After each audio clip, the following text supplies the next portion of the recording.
चाहे लोग इसराइल में मरे, यहूदी मरे या फ़लस्तीन में मरे, मुसलमान मरे, गलत बात है यार। एक कुछ मासूम लोगों को मार देते हो। जो अगर आप ग्रुप्स बने हुए हो या फ़ौज है, मिलिट्रीज़ जो होती हैं या ग्रुप्स जो होते हैं, वो होते ही इसलिए कि वो आपस में दूसरी कंट्री से लड़ सकें, ठीक है? मतलब इन डिफेंस फर्स्ट अटैक तो करना ही नहीं चाहिए।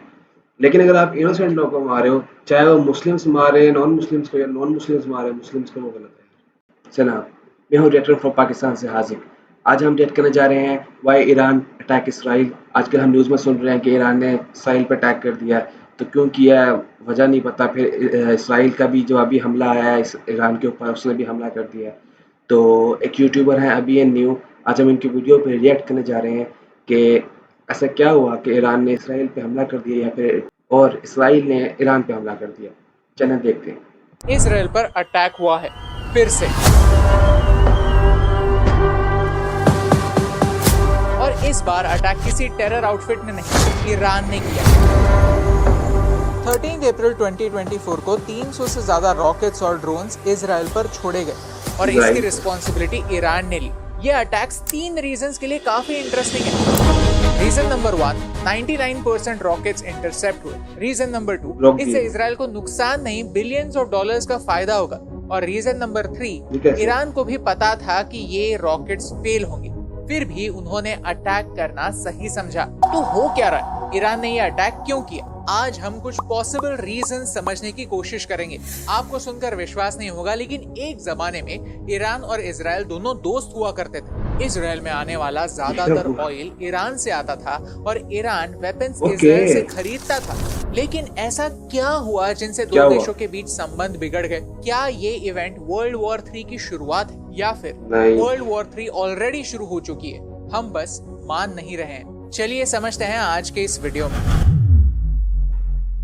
1 अप्रैल को इजराइल ने दमास्कस में ईरान के कॉन्सुलेट पर अटैक किया। इस अटैक में एक ईरानी जनरल और 6 और लोग मारे गए। इस अटैक के बाद ईरान ने डायरेक्टली इजराइल को सबक सिखाने की ठान ली।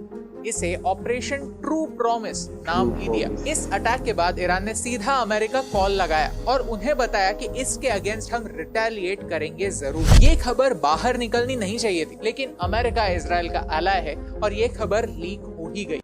जैसे कि हम सबको पता है कि एक किस्म की इसराइल की बैकबोन जो है वो अमेरिका है। अमेरिका हर चीज़ में इसराइल को सपोर्ट करता है। अभी तक जो इसराइल मतलब किसी से अनडिफीटेबल है ना, मतलब कोई इस पे हमला करता भी है तो वो जीत जाता है। उसकी सबसे बड़ी वजह है अमेरिका, क्योंकि अमेरिका जो है वो इसराइल का बैकबोन है। अगर वो बैकबोन हटती है तो ही इसराइल जो है वो वीक होता है। लेकिन जब तक वो बैकबोन रहती है और हटती नहीं है, तब तक इसराइल जो है वो स्ट्रॉन्ग रहेगा। देखते हैं। इजराइल मिसाइल्स के लिए रेडी था। 13 अप्रैल को पूरे देश में ऐसे सायरन्स बज रहे थे और आसमान में मिसाइल्स और ड्रोन्स की बारिश हो रही थी। ईरान ने इजराइल पर इन टोटल 331 मिसाइल्स और ड्रोन से अटैक किया। इनमें से 185 ड्रोन्स को, 103 बैलिस्टिक मिसाइल्स को और 36 क्रूज मिसाइल्स को शूट डाउन कर दिया गया। लेकिन 7 मिसाइल्स इजराइल की धरती पर आ गिरे। इजराइल इस अटैक को कैसे रोक पाया? ये पॉसिबल हुआ 2 डिफेंस सिस्टम्स की मदद से। यार मतलब तकरीबन 90% अटैक तो इसराइल ने रोक लिया था। 7 मिसाइल सिर्फ गए हैं इसराइल के एंटर हुए। सही। आयरन डोम और एरो सिस्टम। आयरन डोम शॉर्ट रेंज के रॉकेट्स को इंटरसेप्ट करने के लिए 2011 में बना है। एक रेडार यूनिट मिसाइल्स को हवा में ही डिटेक्ट करता है। फिर ये इंफॉर्मेशन कंट्रोल यूनिट तक पहुंचती है। कंट्रोल यूनिट में उस मिसाइल का पाथ देखा जाता है। अगर ये मिसाइल किसी सिविलियन एरिया को हिट करने वाला है तो फायरिंग यूनिट से एक दूसरा डिफेंस मिसाइल फायर होता है। ये मिसाइल थ्रेट को आसमान में ही एलिमिनेट कर देता है। Arrow weapon system long range के बैलिस्टिक मिसाइल्स को रोकने के लिए बना है। एरो 3 सिस्टम में एटमॉस्फेयर के बाहर के रॉकेट्स को भी इंटरसेप्ट करने की और रोकने की क्षमता है। आप इन वीडियोस में एरो 3 और आयरन डोम को इन एक्शन देख सकते हैं। आयरन डोम और भाई ये जो वीडियो दिखाई है उसमें क्या हो रहा था, थोड़ा बैक करते हैं।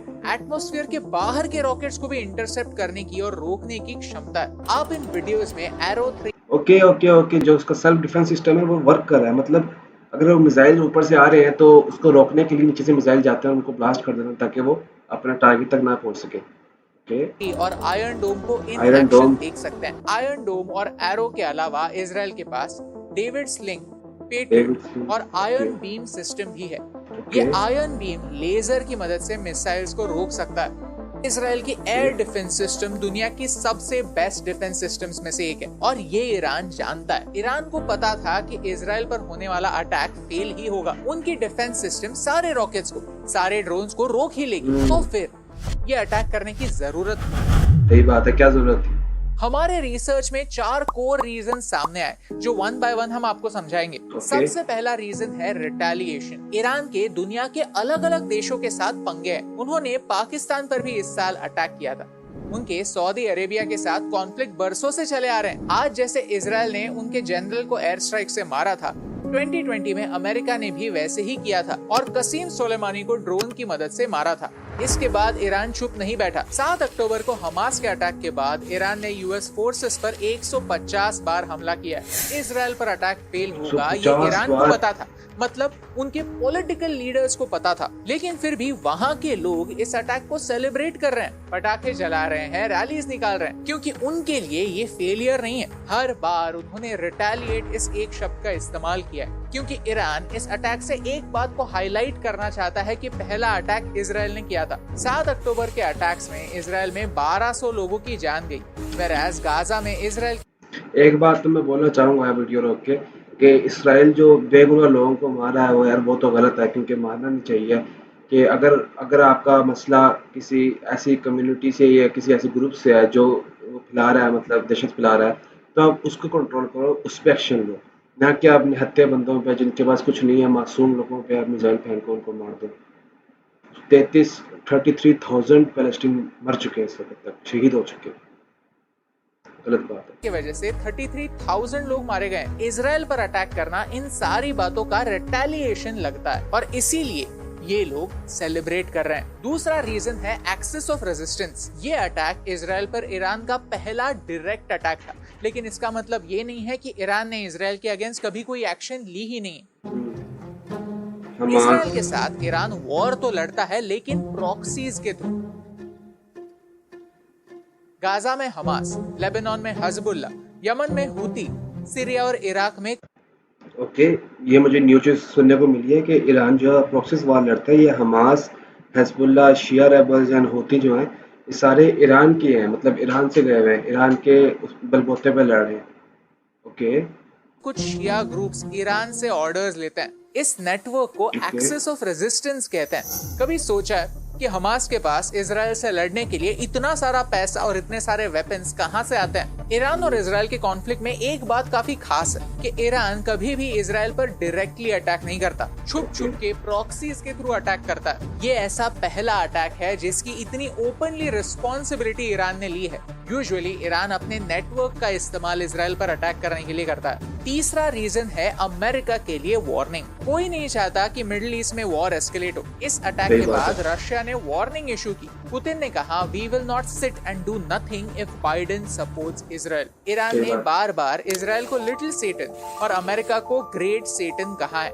रशिया हमेशा से ही ईरान को सपोर्ट करता है। ये अटैक और इसका फ्यूचर में आने वाला रिटेलिएशन ईरान और रशिया को एक अलायंस में तब्दील कर सकता है। वैसे ये बात तो है, क्योंकि इस वक्त जो है मेरे ख्याल से अमेरिका जो है वो सुपर पावर है, तो रूस, रशिया और जो चाइना है, ये जाहिर सी बात है एंटी अमेरिका है, अमेरिका के खिलाफ है, तो उसके खिलाफ जो भी कंट्रीज खड़ी होती हैं इनके साथ मिल जाते हैं। हो सकता है मतलब इनको कोई बेनिफिट्स हो, या हो सकता है या इसी उस पॉइंट पे जो है या इकट्ठे होते हो।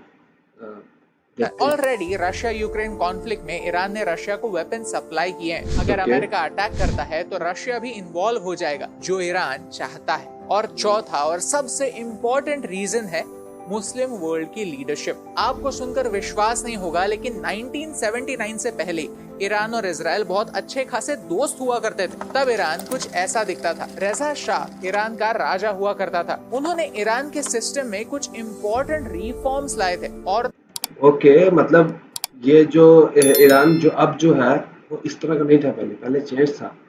ओके, तो के लिए यहाँ फ्रीडम हुआ करता था। पब्लिक में हिजाब पहनना बैन था। उन्हें एजुकेशन लेने के लिए प्रोत्साहित किया जाता था। मतलब एक किस्म का इस्लामिक कंट्री तो थी, लेकिन वहाँ पे इस्लामिक कल्चर नहीं था। ओके, उन्होंने समाज के रिलीजियस लीडर्स को पॉलिटिक्स में दखल देने से रोका हुआ था। अमेरिका इस ईरानी सरकार को पूरी तरह से सपोर्ट किया करता था ईरान के जबरदस्त ऑयल सप्लाई की वजह से, और उनके ओपन एटीट्यूड की वजह से ईरान उन्हें पसंद था। लेकिन 1979 में ईरान में इस्लामिक रेवोल्यूशन हुआ और उसके बाद खुमैनी ईरान के पहले सुप्रीम लीडर बने। ईरान एक शिया मुस्लिम डोमिनेंट देश है और सऊदी एक सुन्नी डोमिनेंट देश, और ईरान अपने आप को पूरे मुस्लिम वर्ल्ड का लीडर बनाना चाहता है। पिछले 6 महीनों में इजराइल गाजा स्ट्रिप पर जो कर रहा है उसे हर मुस्लिम देश क्रिटिसाइज तो कर रहा है, लेकिन एक्शन किसी ने नहीं लिया। ये डिफरेंस दिखाने का एक मौका ईरान चाहता था। वैसे ये बात तो है कि मतलब जितनी मुस्लिम कंट्रीज है ना, बस ज़्यादातर उन सबकी ये कोशिश होती है कि हम जो हैं वो सबसे ज़्यादा बड़ी हैं, या हम जो हैं सबसे ऊपर हैं, या हम सुपर पावर हैं इस्लामिक उसमें कंट्रीज़ के अंदर। तो ईरान और जो सऊदी है, मेरे ख्याल से उसमें एक कॉन्फ्लिक्ट रहा है कि हम ऐसे कौन ऊपर है, क्योंकि ईरान के पास भी रिसोर्सेज काफ़ी सारी हैं और सऊदी के पास भी काफ़ी सारी रिसोर्सेज हैं, लेकिन सऊदी के ऊपर मेरे ख्याल से रिस्ट्रिक्शंस नहीं लगी हुई, ईरान पे बहुत ज़्यादा रिस्ट्रिक्शंस लगी हुई, और उसे वो मिल ही गया। यहाँ भले ही मिसाइल्स इजराइल की तरफ छोड़े गए हों, टारगेट तो सऊदी की पोजीशन थी। आपको क्या लगता है, इनमें से कौन सा रीजन ईरान का असली रीजन हो सकता है, या फिर कोई और ही रीजन हो सकता है? हमें कमेंट्स में जरूर बताइए। आगे बढ़ते हैं। वीडियो की शुरुआत में हमने कहा था कि इसकी वजह से इजराइल को नुकसान नहीं, फायदा ही होगा। ऐसा क्यों? क्योंकि इजराइल की एयर डिफेंस सिस्टम दुनिया भर में बेस्ट है, लेकिन 7 अक्टूबर के अटैक्स में ये सिस्टम फेल हो गई थी और इसीलिए 1200 लोगों की जान भी गई। लेकिन अब ईरान के 98% देखो यार, चाहे लोग इसराइल में मरे, यहूदी मरे, या फलस्तीन में मरे, मुसलमान मरे, गलत बात है यार। एक कुछ मासूम लोगों को मार देते हो, जो अगर आप ग्रुप्स बने हुए हो या फौज है, मिलिट्रीज जो होती हैं या ग्रुप्स जो होते हैं, वो होते हैं इसलिए कि वो आपस में दूसरी कंट्री से लड़ सके, ठीक है, मतलब इन डिफेंस। फर्स्ट अटैक तो करना ही नहीं चाहिए।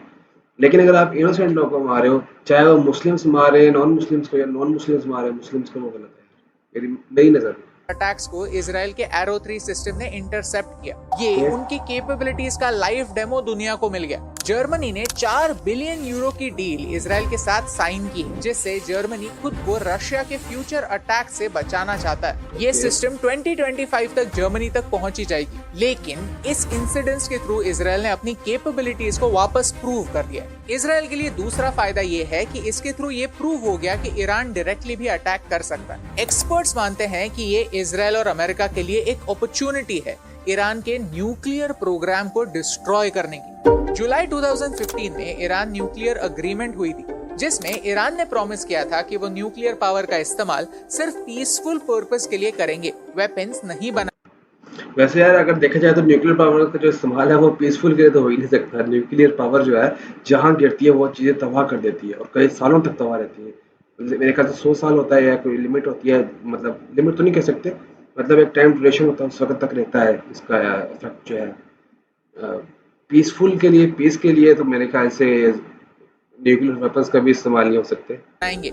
इसके बदले वेस्टर्न देशों ने कई सारे सैंक्शंस ईरान से हटा भी दिए, लेकिन 2018 में अमेरिका इस डील से बैक ऑफ कर गया और 2020 में ईरान ने भी डिक्लेयर कर दिया कि वो इस डील के कुछ रिस्ट्रिक्शंस फॉलो नहीं करेंगे। ये टाइम टेबल इस साल जनवरी का है, जहां एक्सप्लेन किया गया है कि ईरान न्यूक्लियर वेपन्स बनाने के काफी करीब है। अगर ईरान चाहे तो सिर्फ 3 हफ्तों में 5 फिशन वेपन्स बना सकता है, और ये बात 4 महीने पुरानी है। यानी हो सकता है कि ईरान के पास आज इस समय भी न्यूक्लियर वेपन्स हो। ये बात तो मानने वाली है कि ईरान के पास जो टेक्नोलॉजी है ना वो बहुत स्पीड से बढ़ रही है। मतलब उसके मिसाइल्स, उसके ड्रोन्स, हर मिसाइल और हर ड्रोन जो है वो मतलब एडवांस से एडवांस होता जा रहा है उसके पास। तो जितनी उसके पास टेक्नोलॉजी आ चुकी है, जितने उसमें मेहनत वाले लोग हैं, तो मेरा तो ख्याल से कि न्यूक्लियर वेपन तो बन चुका होगा। जो अब बताते नहीं है, डिस्क्लोज नहीं किया होगा अभी तक। इस्लामिक रेवोल्यूशन के बाद ईरान इजराइल का एक काफी बड़ा थ्रेट बन गया था और इजराइल एक मौका ही ढूंढ रहा था कि जब वो इन न्यूक्लियर प्लांट्स पर अटैक कर पाए। उनके न्यूक्लियर वेपन्स अगर वो वहाँ हैं तो उन्हें खत्म कर पाए। इजराइल के बारे में मैं आपको एक बात बता दूं, इजराइल अपनी डिफेंस स्ट्रेटजी एक फिलॉसफी के ऊपर बेस करता है और वो फिलॉसफी है डिटरेंस। यानी अपने दुश्मनों को दिखाओ, डेमोन्स्ट्रेट करो कि उनके अटैक्स को इजराइल कितनी अच्छी तरह से रोक सकता है। ये डिटरेंस की स्ट्रेटेजी 7 अक्टूबर को फेल हो गई थी और पूरी दुनिया को मैसेज मिल गया कि आयरन डोम में भी फ्लॉज हैं। अब इस डिफेंस की सक्सेस ने इजराइल को एक सेकंड चांस दिया अपने डिफेंस को वापस प्रूव करने का। कॉन्वर्सेशन इमीडिएटली गाजा स्ट्रिप से शिफ्ट हो गया। इसके बाद इजराइल क्या करता है, कोई एक्शन लेता है या डी एस्केलेट करता है, ये तो वक्त ही बताएगा। लेकिन कंक्लूजन यही है कि इजराइल और ईरान के बीच में चलने वाली शैडो वॉर खत्म हो चुकी है। जैसे अमेरिका और यूएसएसआर के बीच कोल्ड वॉर चल रही थी, वैसे ही इस्लामिक रेवोल्यूशन के बाद पिछले 50 सालों से इजराइल और ईरान के बीच शैडो वॉर चल रही थी, जहां सामने से नहीं छुप छुप के अटैक्स हो रहे थे। आज ईरान और इजराइल दोनों देशों ने एक दूसरे पर अटैक्स करने की वजह से ये शैडो वॉर जरूर खत्म हो गई है। अब दोनों मेरे ख्याल से शैडो वॉर मतलब जो प्रॉक्सीज किए थे ना, ये तो प्रॉक्सीज खत्म करके अभी डायरेक्टली मेरे ख्याल से लड़ रहे देश आमने सामने खड़े हैं। आज ये वीडियो शूट करते समय यूएनएससी की एक इम्पोर्टेंट मीटिंग चल रही थी, जहां दोनों साइड्स ने एक दूसरे को ब्लेम किया। इजराइल चाहता है कि ईरान के इस्लामिक रेवोल्यूशनरी गार्ड कॉर्प्स को एक टेरर आउटफिट घोषित किया जाए। ईरान कहता है कि जब इजराइल ने ईरान के डिप्लोमेटिक मिशन को सीरिया में टारगेट किया, तब यूएनएससी कहाँ था, उन्होंने कुछ किया नहीं, इसीलिए हमें एक्शन लेनी पड़ी। आपको क्या लगता है यहाँ सही आर्ग्यूमेंट किसकी है? हमें कमेंट्स में जरूर बताइए। आज हम एक ऐसी दुनिया में रहते हैं जहाँ वर्ल्ड वॉर एक काफी अनलाइकली सिनारियो लगता है, लेकिन इजराइल और ईरान दोनों देशों के पास न्यूक्लियर वेपन्स होने के बड़े चांसेस हैं। तो इन दो देशों के बीच में होने वाली वॉर भी एक काफी डेंजरस सिचुएशन क्रिएट कर सकती है। दुनिया दो ग्रुप्स में बढ़ सकती है, जहाँ एक तरफ रशिया, ईरान और चाइना होगा और दूसरी तरफ अमेरिका, इजराइल और पूरा यूरोप। अगर आपको इस वीडियो से वैल्यू मिली, कुछ नया सीखने मिला, तो इसे अपने दोस्तों के साथ जी। जैसे कि हमने वीडियो में देखा कि ईरान और जो इसराइल का वो कॉन्फ्लिक्ट कहाँ से स्टार्ट हुआ। इसलिए मेरे ख्याल से बेसिकली जो कॉन्फ्लिक्ट स्टार्ट हुआ था वो इस्लामिक रेवोल्यूशन के बाद हुआ था। कि पहले जो ईरान था वहाँ मुस्लिम रहते होंगे मेरे ख्याल से, लेकिन वहाँ इस्लामिक कल्चर नहीं था, इस्लामिक गवर्नमेंट नहीं थी। फिर गवर्नमेंट आई और आपको पता है कि जो इसराइल है वो यहूदियों ने अपने मजहब, मतलब जो उनका रिलीजन था, उस पर बेस्ड करके बनाया था वो कंट्री। तो उसके बाद से मेरे ख्याल से यहाँ कॉन्फ्लिक्ट स्टार्ट हुआ। लेकिन न्यूक्लियर वार जहाँ भी हो, चाहे मतलब किसी भी मुल्क के दरमियान हो, नहीं होनी चाहिए, क्योंकि इसमें इनोसेंट्स मरते हैं काफ़ी सारे। आपका गुस्सा तो निकल गया, आपने बटन दबाना तो मतलब हो गया। तो आज की वीडियो हमारी यहीं पे ख़त्म होती है। इंशाल्लाह आई होप कि हम अगली वीडियो में मिलेंगे ज़रूर। और लाइक और शेयर करना मत भूलिएगा, और नीचे सब्सक्राइब का बटन लाजमी दबा दीजिएगा, बेल आइकन लाजमी दबा दीजिएगा, ताकि इन फ्यूचर जो हमारी वीडियोस आएँ वो आप तक पहुंच सके। Thank you.